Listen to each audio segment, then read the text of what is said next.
우리 사이 뭔가 달라진 것 같은데, 나한테 하는 행동이 약간 바뀐 것 같은데, 친구, 직장 동료와 같은 사이에서 관계의 변화를 느끼게 되는 순간 다들 한 번쯤은 있을 거예요. 하지만 문제가 있어요. 이 신호들이 굉장히 애매하다는 거죠. 스킨십을 하거나 미소를 보이면서 잘해주다가도 정색하거나 틱틱하면서 거리를 두기도 하죠. 그래서 계속해서 나한테 관심이 있는지 아닌지에 대해서 혼란스러워 하거든요. 그리고 무엇보다도 그 순간들은 겉으로 보면은 되게 안 되는 것처럼, 서로가 멀어지는 것처럼 보이지만 속으로는 좋아하기 때문에 오히려 그렇게 하는 경우가 있어요. 그렇다면 정확히 어떤 순간들을 보고 나에게 이성적으로 호감이 있다 라고 확신할 수 있을까요? 아는 사이에서 썸이 되는 순간, 좋아하는 사람에서 사랑하는 사람으로 바뀌는 순간, 이 순간들에 대해서, 그리고 이 순간들을 만드는 방법에 대해서 심리학적인 연구를 바탕으로 설명드릴게요.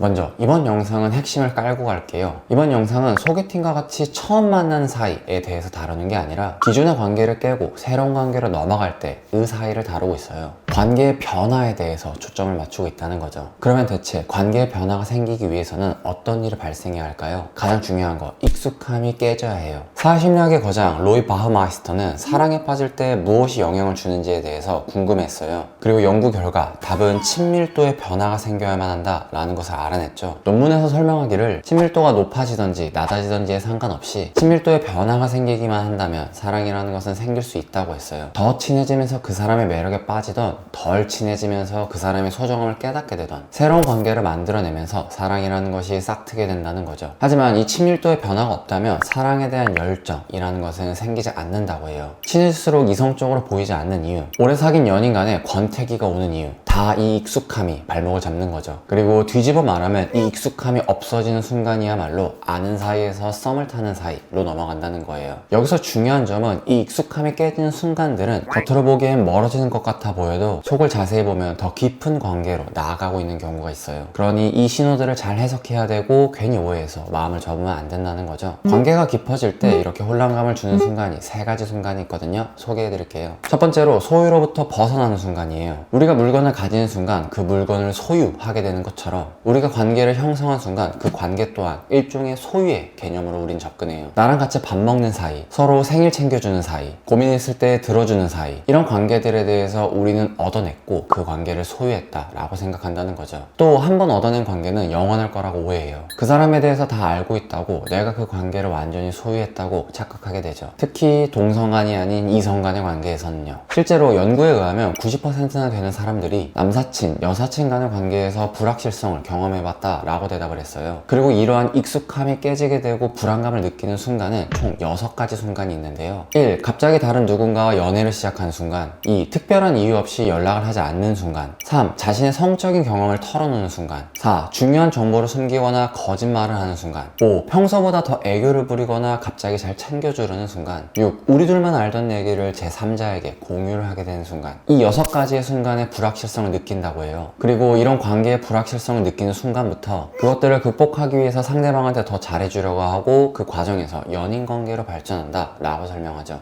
이를 논문에서는 어렵게 말해서 불확실성 감소 이론이라고 설명하긴 하는데요. 여기서 핵심은 소유 관계에 대해서 벗어나게 되는 순간입니다. 그리고 이 소유에 관한 유명한 실험이 하나 있거든요. 소개해드릴게요. 행동경제학의 두 거장 데니얼 카너먼과 리처드 탈러는 사람들의 소유에 대한 애착이 얼마나 강한지에 대해서 궁금해했거든요. 그래서 간단한 실험을 진행했어요. 사람들을 두 집단으로 나눈 다음에 한 집단에는 학교 로고가 있는 머그컵을 주었고 다른 집단에는 아무것도 주지 않았죠. 그리고 시간이 조금 지난 뒤에 머그컵이 있는 사람들한테는 이 머그컵을 얼마에 팔 건가요? 라고 물어봤고 머그컵이 없는 사람들에게는 이 머그컵을 얼마에 살 건가요? 라고 물어봤어요. 이게 실험의 끝이에요. 굉장히 간단하죠? 그러면 이때 두 집단 간의 가격 차이가 있었을까요? 네, 무려 2배 차이나 났어요. 머그컵이 있던 사람들은 약 7,000원 정도에 판매를 한다고 했지만 머그컵이 없던 사람들은 약 3,500원 정도에 구매한다고 했죠. 잠깐 가지고 있던 것만으로도 2배 가격 차이가 났게 된 건데요. 그렇다면 왜 이런 결과가 나오게 됐을까요? 이유는 그 물건에 대해서, 정확히는 그 물건과 나의 관계에 대해서 애착이 생겼기 때문에 그래요. 그래서 그 머그컵을 팔게 되면 단순히 머그컵을 팔게 되는 게 아니라 그 관계 또한 잃어버리기 때문에 더 높은 가치를 부여하게 된다는 거죠. 심리학에서는 이것을 소유효과라고 설명하거든요. 소유하게 되는 순간부터 그것에 대해서 애착이 생기게 되고 되고 그 소유물을 남에게 넘기는 순간 객관적인 것보다 더 큰 가치를 부여하고 손실로서 느끼게 되는 심리예요. 그리고 다시 얘기로 돌아와서 이 소유 효과는 관계에서도 적용이 될 수 있어요. 잠깐 가지고 있던 머그컵이 이 정도인데 인간관계는 더 그러겠죠. 머그컵을 파는 순간 그 머그컵의 가치를 높게 평가하는 것처럼 관계의 위기를 느끼는 순간 그 관계를 더 높이 평가해요. 그리고 이 소유로부터 벗어나는 순간이 익숙함이 깨지면서 불안정성을 느끼게 되고 아는 사이에서 썸으로 연인으로 발전할 수 있는 단계예요. 흔히 드라마에서 주인공들이 위기를 겪으면서 서로에 대한 사랑을 확신하게 되는 순간으로 이해하시면 돼요. 그리고 이것을 우리 일상생활로 가져왔을 때 내 주위에 잘 지내다가 갑자기 거리를 두는 사람이 있다면 그냥 당황해하면서 서운해하면서 거리를 똑같이 벌리려고 하지 말고 혹시 그 사람이 다른 관계를 추구하려고 노력을 하고 있는지 생각해보세요. 실제로 서로의 소중함을 알게 되는 순간부터 썸이라는 것이 시작되니까요. 그냥 혼란스러워만 하지 마시고요.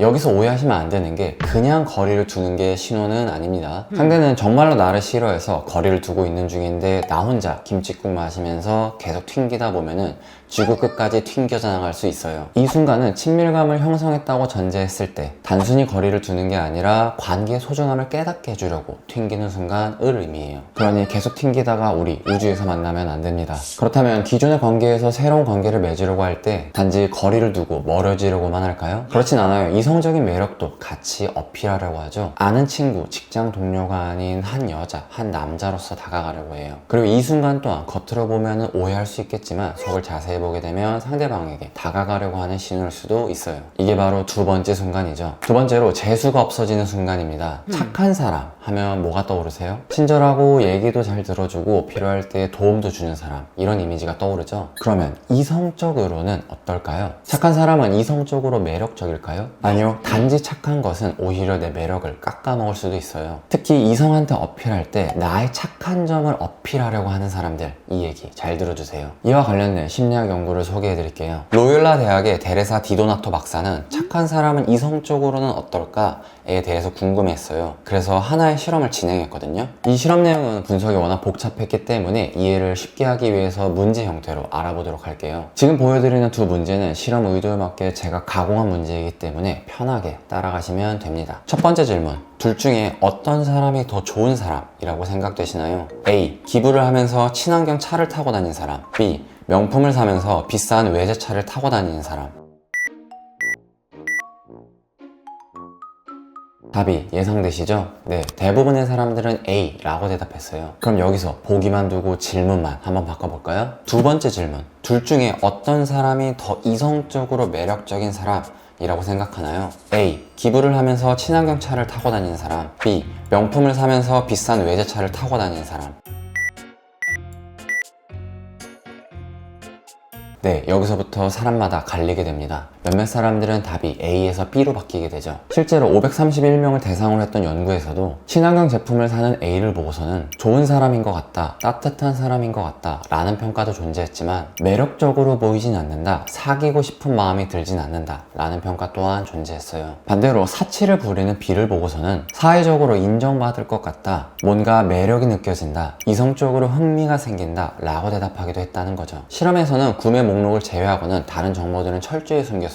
착한 이미지가 이성적으로는 매력적이지 않다는 게 굉장히 아이러니하죠. 우리가 상식적으로 봤을 때 매너 있는 남자, 친절한 여자는 당연히 매력적이잖아요. 그런데 사람들이 이렇게 평가한 이유는 무엇일까요? 디도나토 박사는 그 이유를 세 가지로 설명했어요. 1. 착한 행동은 가식적이고 믿기 어렵다고 생각해서. 2. 단지 친절하기만 한 행동은 큰 가치를 못 느껴서. 그리고 3. 착한 것 빼고는 다른 걸로 어필할 게 없어서. 3번이 핵심입니다. 말 자체가 아주 조금 많이 좀 뼈아프죠? 결국 실험의 결과는 착하기만 해서는 이성적인 매력을 어필하기는 힘들다라는 거죠. 소개팅할 때 지나치게 매너가 좋은 사람, 뭐만 하면은 다 괜찮다고 하는 사람, 상대에게 잘 보이기 위해서 지나치게 계속 뭔가를 해주려고 하는 사람, 이런 착함은 실제로 오히려 이성적인 매력을 깎아먹을 수 있어요. 흔히 이런 사람들을 거절할 때 하는 멘트들이 착하긴 한데 너무 좋은 사람이긴 한데 근데 너무 노잼이야 라는 평가가 뒤따르죠. 그리고 다시 얘기로 돌아와서 아는 사이의 관계의 변화를 만들기 위해서는 이 착한 사람이라는 틀을 벗어나야 해요. 그래야지 이성적인 사람으로 느껴질 수 있다는 거죠.